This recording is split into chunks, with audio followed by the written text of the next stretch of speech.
Hello, everybody. Welcome once again to another session of tips and tricks to write your university summative exams for dentistry in the most effective way. So, today our discussion is centered on handwriting and exams. A very good handwriting is said to be an asset and works to benefit in the exams. We have been always taught to see that the best handwriting brings best marks, however bad the subject is. But in university, this works against, and you need to know how to put this into your advantage.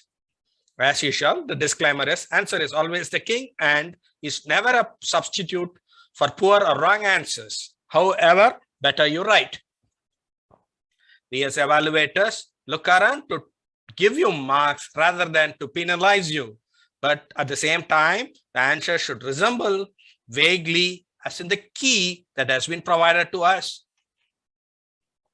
The general factors that influence the exam evaluations and its subsequent outcome, namely the marks and the pass. The handwriting, which includes the character shape, size, aesthetics, how pleasing it looks like, the true smooth transition between two letters in the same words and between the words in the same page or different pages. Legibility, it simply means that how far the examiner is able to identify your A as A. It includes the characters per line and the word density, number of words in line, as well as the interline and intercharacter spacings. That makes your paper legible. The ability bestowed upon the examiner to decipher, to understand your writing. Then the margins. Margins, when justified, and uniformity, of course, the exam paper comes with the margin in most of the universities. That gives a sense of uniformity, a sense of pleasingness, thereby gaining the confidence of the examiners. Highlighting important points will fetch you definitely better outcomes. The color choice. Certain universities debar the candidates from using specific colors or color pencils. But as far as I know, most of the universities, including Tamil Nadu Dr. M.G.R. Medical University, does not have a limitations on the usage of ink colors, though it is usually advised to write in black or blue, preferably dark shades. And the background is traditionally milk white or half white as the paper. And the color choice of highlighters, especially the sketches, the pencils, the felt pens that you use, should be pleasing and it should not be very glaring. So the color choice is an important factor that helps you to attract the examiner's attention to the answer. The headlines and dividers, the aspect ratio of the headlines and the distance between two headlines. The dividers are the lines that segregates or differentiates one answer from the other. Usually use a pencil clearly to delineate one answer from the others, because that helps the examiner to give you marks. The headlines of the question helps you to deliver better focused answers. Usage of schematics such as diagrams, mind maps, flowcharts, analogs helps you to get better marks. Organization of the answers as per the need of the question will definitely help you to get better marks. Appropriateness of the content or the answer technically should be correct, without which all of the above that we discussed are bound to fail. So don't give an evasive or evading replies.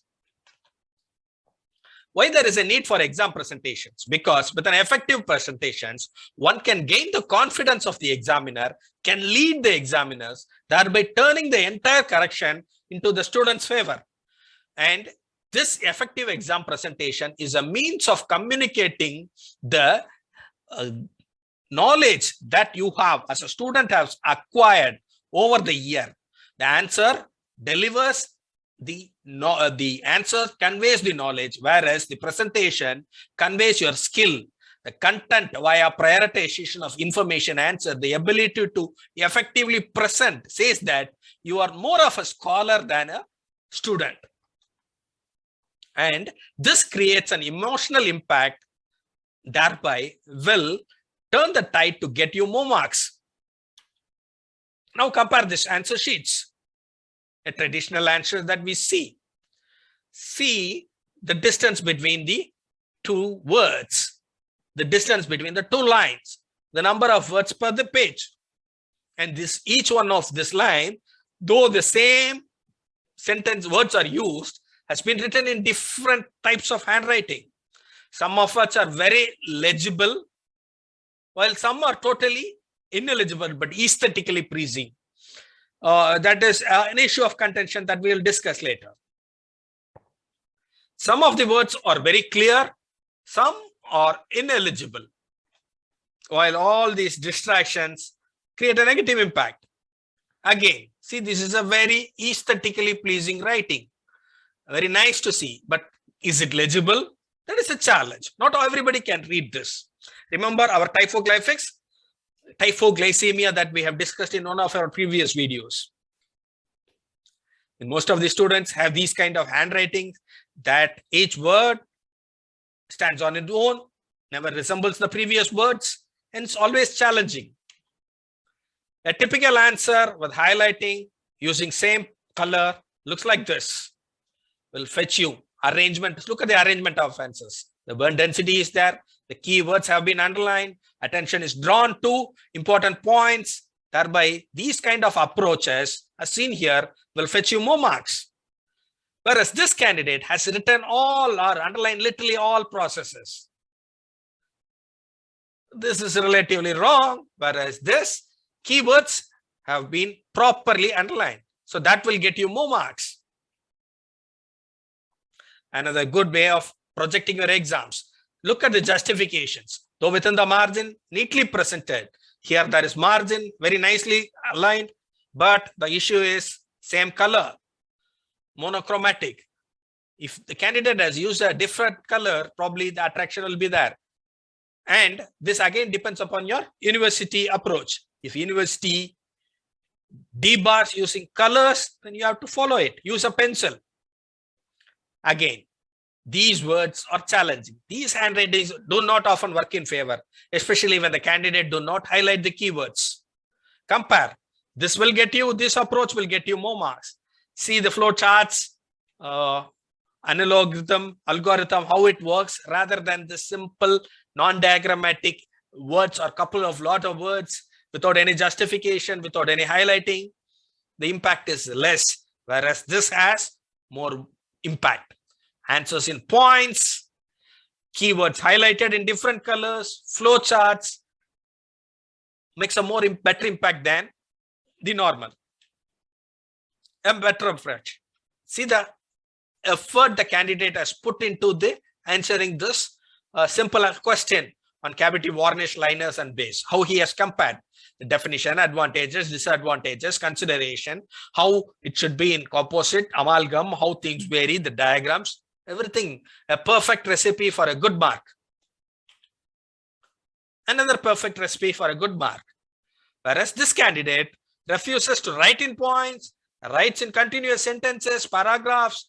Though very aesthetically pleasing, the legibility is a challenge.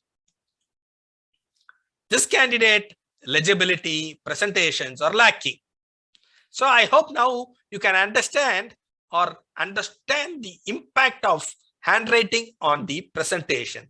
This kind of presentations, when supplemented by highlighting proper keywords, will fetch you more marks through better impact. Whereas whatever the content here is there, still we as examiner has a little bit negative attitude towards this kind of answer sheets. So handwriting, does it matters? We have three patterns: manuscript or print pattern, or bold letters, cursive pattern, or you call it as a running pattern on mixed, which most candidates used. Manuscript or print pattern is a common, it is clear, but how far clear is a challenge. Cursive pattern, continuous cursive is very rare, very aesthetic, but produces a monotonous page after page slanting. It's a challenge, whether it is legible, clear, understandable by the examiner. The mixed is the most common, non-monotonous, but again, legibility is a challenge. Legibility ensures the examiners understand your answers and there is no ambiguity. Aesthetics, the paper is pleasing, the look conveyed is very scholarly, but essentially does not mean that it is legible. For example, the legibility and clarity is challenged here. The readability in this case becomes a curse when your blessing becomes a curse. Very aesthetic handwriting, but can you read this properly? It is time consuming, frustrating for evaluators on screen. Like print or font, students don't use the skill, they forget it. This kind of writing is not valued in education and society as it once was. Now with evaluation in place, it is a bigger challenge. It will become a curse. So this repeat bold strokes makes it tough to read within a short time. It gives a pain to the eye. And you always tend to make it in a race of time and during the exam, faster to write, still making your handwriting less legible than print and create confusion, thereby disturbing yourself as well as discouraging examiners to give you more marks. So how to make this more comfortable? Hope you can read this comfortably, underlining keywords, then bolding or using different fonts, capitalizing, highlighting with different colors will help you to draw better attention. This is how you enhance your readability and convert your curse to blessings. Not only this is applicable to your if your handwriting is very aesthetical, but even if it is challenging, still you can use this highlighters, bold letters, different colors, highlighting to get or rather drive the point to the examiner. So these are the some tips for effective presentation as far as handwriting is concerned, and follow the channel more for more tips, tricks, and answers.